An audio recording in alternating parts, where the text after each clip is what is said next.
welcome back to my channel. Hi if you're new, and welcome to a cozy little vlog of me reading the first sort of spooky-ish classic book that is on my TBR. So I have said this year I was determined to read more classics, modern classics, children's classics, and I have a few that I thought would be brilliant to save for the spooky season. One of which is Rosemary's Baby by Ira Levin.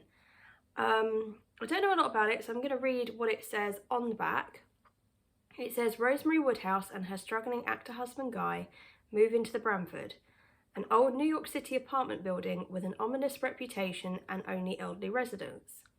Neighbours Roman and Minnie Castevet soon come nosing round to welcome them, and despite Rosemary's reservations about their eccentricity and the weird noises she keeps hearing, her husband starts spending time with them.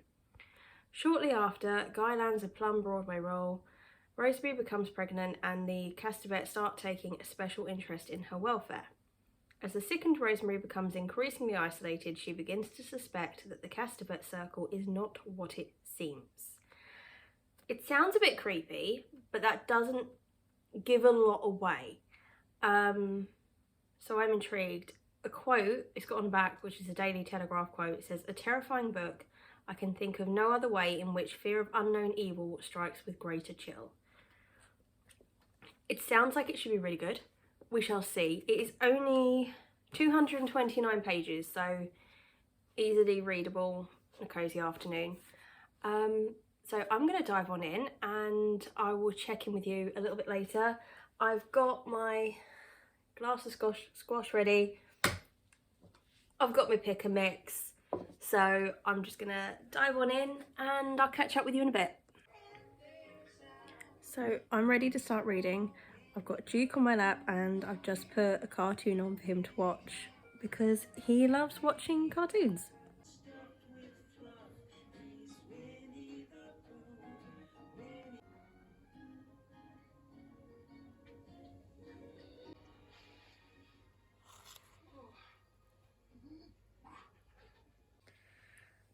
I'm 2 chapters in and it's alright.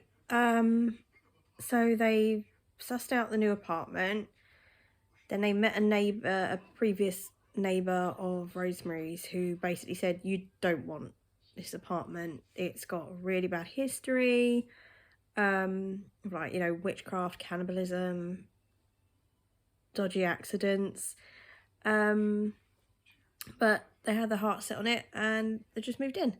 That's as far as I've got. Character-wise, so far it's kind of like they did this, they did that, so we don't really know much about the characters themselves. I don't know if we will find anything out about them or if this is just like more story focused than character development. I haven't got a clue, but yeah, I'm intrigued enough to continue anyway, so I'll catch up with you in another few chapters.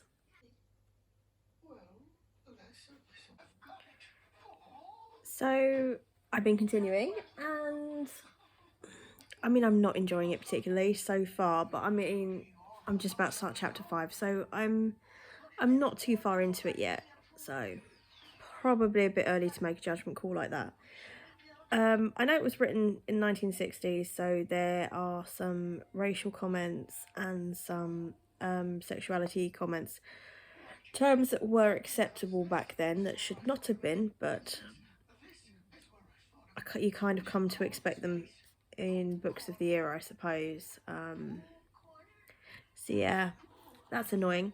But story-wise, I'm not going to give you too many spoilers, but they've now experienced the first sort of bad incident to do with somebody within the building. Kind of just trying to shake it off at the moment, like, you know, it's just one of those things, you know, it's not to do with the building itself exactly. But yeah, I don't know quite how I feel about it yet, so we will continue and I'll catch up with you a little bit later. So we are getting to know the Castevets now, the neighbours of Rosemary and Guy, and at the moment they seem like really funny, quirky people, and I found myself like, oh, do you know what, I quite like them. I think I'd be like going to dinner at theirs and like chatting to them. I think they're really fun. And then of course, remember, actually they're going to turn out really dodgy. So I'm really now quite looking forward to see when that happens, when they go bad. So I'll catch up with you in a bit.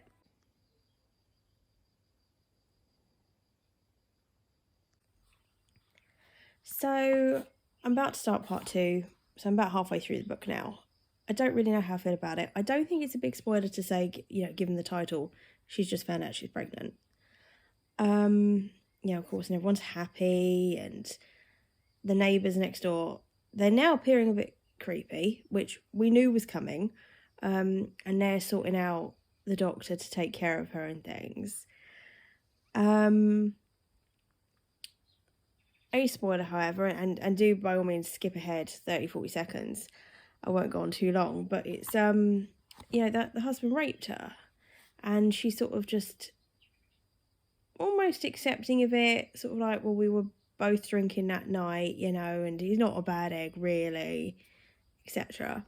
I don't know, it's just a bit uncomfortable. So yeah, the relationship between Rosemary and her husband, I'm finding very, very strange.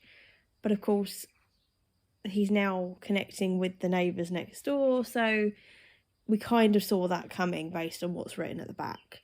I'm intrigued to see what happens. I can't say I'm particularly enjoying the book, but as I said, I'm intrigued enough to keep reading and see what happens.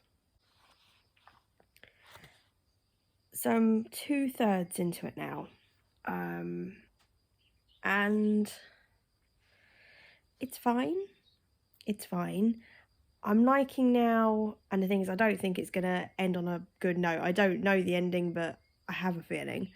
But Rosemary's now at the stage she's like, nah, I'm not being told the right things by the doctor. Something's not right. I don't trust next door and what they're giving me. And I'm going to have a little bit more control over my pregnancy here because something's not right.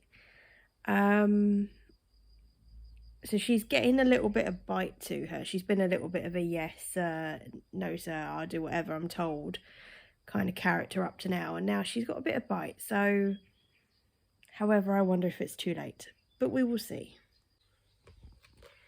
So, I've just finished Rosemary's Baby. Weird, I think, is the best word to describe this book. For me, the whole book was kind of like an introduction to the last 30 pages. And it would have been nice for it to be the main book to have been shorter and then give us a little bit more at the end. You know, what happens with baby? What does baby do? What does mum do? And I think it was just left a little bit just cut short, and I don't know, I think it needs a sequel or it needed some padding out of the end, but yeah, it was okay. It wasn't wow. I'd give it maybe 2.5 out of 5. It was intriguing enough for me to keep going, but I've just finished it, left a little bit disappointed, and I wanted a lot more from it. I wouldn't class it as a terrifying book as it is suggested on the back. But if any of you have read it, let me know your thoughts. I'm intrigued to find out if it's just me that kind of feels a little bit left wanting a bit more, or if anyone else feels the same. So I'm gonna love you and leave you. Leave me some kind of spooky type emoji if you make it to the end, and I'll catch up with you soon. Bye.